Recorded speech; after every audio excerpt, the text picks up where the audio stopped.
ನಾಗಮಂಗಲ ತಾಲೂಕಿನ ವಕೀಲರ ಸಂಘದಿಂದ ಸಾರ್ವಜನಿಕರ ಸದುಪಯೋಗಕ್ಕಾಗಿ ವೆಲ್ಫೇರ್ ಸ್ಟಾಂಪ್ ವಕೀಲ ವೃತ್ತಿಗೆ ಸಂಬಂಧಪಟ್ಟ ಪರಿಕರಗಳ ಮಳಿಗೆಯನ್ನು ನ್ಯಾಯಾಧೀಶರಾದ ಆಲ್ಫೆನ್ ಶೋ ಆಂಥೋನಿ, ಶ್ರೀ ಸಿದ್ದಪ್ಪಾಜಿ, ಶ್ರೀ ನರಸಿಂಹಮೂರ್ತಿ, ಶ್ರೀ ಶಿವರಾಜು ಮತ್ತು ವಕೀಲರ ಸಂಘದ ಅಧ್ಯಕ್ಷ ಶ್ರೀ ಮಹದೇವ್ ಜಂಟಿಯಾಗಿ ಉದ್ಘಾಟಿಸಿದರು. ನಂತರ ಮಾತನಾಡಿದ ಅಧ್ಯಕ್ಷ ಮಹದೇವ್, ಇದು ಸಾರ್ವಜನಿಕರ ಮತ್ತು ವಕೀಲರ ಹಿತದೃಷ್ಟಿಯಿಂದ ಸ್ಥಾಪನೆ ಮಾಡಿದ್ದು, ಇದರ ಸಂಪೂರ್ಣ ಸದುಪಯೋಗ ಪಡಿಸಿಕೊಳ್ಳಬೇಕೆಂದು ಮತ್ತು ಮುಂದಿನ ದಿನಗಳಲ್ಲಿ ಪರವಾನಗಿ ಪಡೆದು ಸಾಮಾನ್ಯ ಸೇವಾ ಕೇಂದ್ರವನ್ನು ಸ್ಥಾಪಿಸುತ್ತೇವೆಂದು ಭರವಸೆ ನೀಡಿದರು. ಕಾರ್ಯಕ್ರಮದಲ್ಲಿ ಇಜ್ಜಲಘಟ್ಟ ಪ್ರಕಾಶ್, ಧನಂಜಯ್, ಕಾರ್ಯದರ್ಶಿ ಶಿವಲಿಂಗಯ್ಯ, ಮೋಹನ್ ರಾಜ್, ಶಿವರಾಜು, ಸಿದ್ದಲಿಂಗೇಗೌಡ, ಶಿವಣ್ಣ, ಪ್ರಭುಸ್ವಾಮಿ, ಹರ್ಷ, ಆನಂದ್ ಸೇರಿದಂತೆ ನೂರಾರು ವಕೀಲರು ಹಾಜರಿದ್ದರು.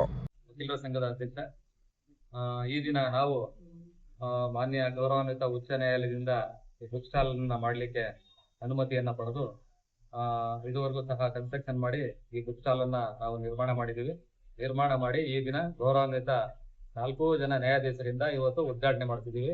ಜೊತೆಗೆ ಇದರಿಂದ ಏನ್ ಪ್ರಯೋಜನ ಅಂತ ಹೇಳಿದ್ರೆ, ವಕೀಲರಿಗೆ ಎಲ್ಲರಿಗೂ ಸಹ ಇದು ವೆಲ್ಫೇರ್ ಸ್ಟಾಂಪ್ ಒಂದು, ಮತ್ತೆ ಅವ್ರಿಗೆ ಫೈಲ್ಸ್, ವಕೀಲರಿಗೆ ಅವಶ್ಯಕತೆ ಇರ್ತಕ್ಕಂತ ಎಲ್ಲಾ ಐಟಮ್ ಸಹ ಈ ಬುಕ್ ಸ್ಟಾಲ್ ಅಲ್ಲಿ ಅವ್ರಿಗೆ ಸಿಗುತ್ತೆ. ಅವ್ರಿಗೋಸ್ಕರನೇ ಮಾಡಿರ್ತಕ್ಕಂಥದ್ದು. ಸೊ ಸುಮಾರು ದಿವಸದಿಂದ ಇದು ಒಂದು 50 ವರ್ಷ ನಮ್ದು ವಕೀಲರ ಸಂಘ ಸ್ಥಾಪನೆಯಾಗಿ ಇದು ಇದುವರೆಗೂ ಸಹ ಆಗದೆ ಇರುವಂತ ಕೆಲಸ ಈಗ ನಮ್ಮ ಅವಧಿಯಲ್ಲಿ ಮಾಡಿದ್ದೇವೆ.